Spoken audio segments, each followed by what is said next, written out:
You're making the commute. Now, take a moment, look around you at all the sheet metal that's hurtling down the highway at 60, 70 miles an hour, whatever it might be. Now, in your mind's eye, what will it look like in the future? Maybe not the so distant future. How is technology in automobiles going to change? We find out from some folks who are going to possibly affect a lot of those changes. Yeah, we're bringing on a Ramblin' Wreck from Georgia Tech. He's the team leader for Georgia Tech as universities get together across the country for a 3-year program to decide this. And Ryan Melsert is on the line. Hi, Ryan. How you doing? Good. Where are you from, by the way? I'm actually from Saratoga, New York. Saratoga, New York. Right now. Okay, very good. Well, nice to have you at Georgia Tech, and nice to have you here on the program this morning. We're talking about the EcoCAR Challenge competition, and you are part of this. How many different universities are competing in this? There's 17 of us total. Are you working as a team or competing against each other? Well, each university forms a team of maybe 10 to 20 students, and we compete against each other. And you have a 2009 GM Saturn Vue, and your goal is to minimize environmental impacts by really kind of re-engineering the car. Does everybody get a Vue to do this, or are you doing this in the classroom, in the lab, and then taking it over, the winning team gets to do the car? No, we all start off with the same car. All teams start with a production 2009 Saturn Vue, and it's a 3-year competition. So the first year is all in the classroom, where we get some rigorous modeling done. We really decide what components we want, how we want them to work together, everything about the car. And then the end of the first year, we actually get the production vehicle. In the second year, we actually do everything we said we would the first year. And in the end of the second and third year, we take these cars to the GM Proving Grounds and actually test them the same way they test their production cars. Well, what are the sorts of things that you're working on in that regard? What are you trying to accomplish with your Vue? The main goals are to increase the mileage, but at the same time decrease the greenhouse gas emissions, decrease petroleum consumption, and really at least keep or even improve the performance and all the perks that people like in their vehicles. How's it been going so far? Have you been pleased with the progress you're making? I have. We have quite a few projected results. Like I said, our modeling is very deep, so we're pretty confident in the results, and it's definitely a car I would buy. You know, Bill and I, we love to talk about cars here among ourselves and anybody who will listen. Yeah. You know, one of my fears is, Ryan, that the automobile will take such a dramatic change that it won't be the automobile that we know and love. You know what I'm saying? That, you know, as a guy, you like to look at the wheels and the tires, and there's the aerodynamics of it, interiors, these kind of things. Is any of the aesthetics changing, or is this all technology under the hood and through the transmission, the drivetrain, things along these lines? The majority of it is the powertrain. So we put a whole new engine, a whole new transmission. We add electric motors to the vehicle, and we add a battery pack. But the exterior doesn't change dramatically. We have that option, but because of the resources OEMs have, they really do a lot of the aerodynamic work for us. Yeah, it takes a lot of the guesswork out. Right. I mean, we can do a lot of CFD work to change it on our own. We can add some air effects, some rear spoilers. We'll probably make a little thinner tires, maybe, a little lighter tires, but at the same time, we can make them more attractive. I'm just kind of wondering, as you mentioned a few of the things that you've done, you're adding some electric motors and of course, batteries to supply that. How are you going to compensate the weight gain because of that? We actually don't have much of a weight gain because the engine acts more as a base load. So instead of having a very powerful engine, we have kind of a mid-power engine, but is always putting out that power. So we go from a 2.4 or a 3.5 liter in the Vue, and we put a 1.6 liter in it. So it's lower power, but the motors make up for it.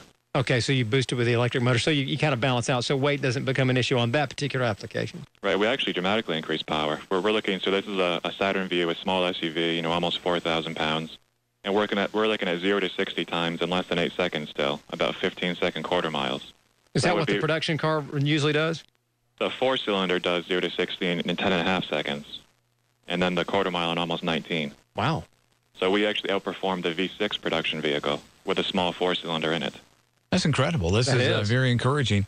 We had a gentleman on last week talking about solar power and how solar power can be used to enhance other power plants inside a building. I saw a show the other day that had that with a truck. Any thoughts of solar power to enhance the power of the vehicle? Of course. We've talked about putting a solar panel on the top, but having a panel actually on the vehicle won't make a large difference just because of the solar intensity. Gotcha. So even if you cover the entire vehicle, you'd only get maybe 1 kilowatt of power.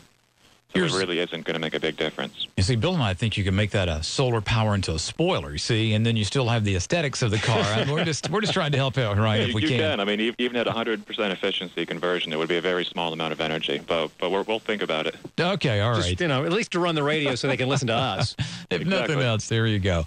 Greenhouse gases, big topic here. What do you expect to, as far as greenhouse gases, to be able to cut back by doing this? Is this going to be tremendous, small amount? Give us a percentage, maybe.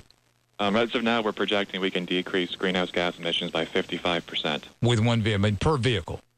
Correct. So on a mass release per distance traveled, about 55% reduction. Wow, over half. That's pretty amazing. It really is.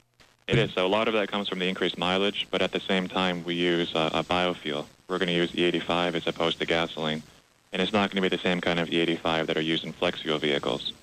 So instead of being able to burn both, we're going to make our engine just burn on ethanol. So you can really fine-tune the engine for this fuel and really take advantage of the higher quality of the fuel. What would this do as far as applying this to a production vehicle, as far as altering the costs? Up, down, about the same if you were going to put this in mass production? Right, so our engine, our transmission, and our motors are already in production vehicles. So it's the GM 1.6 liter that's in many cars, mostly in Europe. We're using the GM 2-mode hybrid transmission, which you see is in the Silverado, the Tahoe, Suburban, Escalade. And then the battery pack is made by A123 Systems. So they're coming into the automotive realm right now. So everything will be about production scale, and that really depends on the volume of what the cost will be. So they're all off-the-shelf parts right now, then? They are. We put them together in our own way, but you buy all the components separately. So, Ryan, you're telling us, because you're using a 4,000-pound vehicle with the Saturn Vue, that could work up to pickup trucks as well, so that a person who wants a full-size pickup truck could use this technology in the future, too. Of course. In the other direction, we go to sedans and small cars with this as well.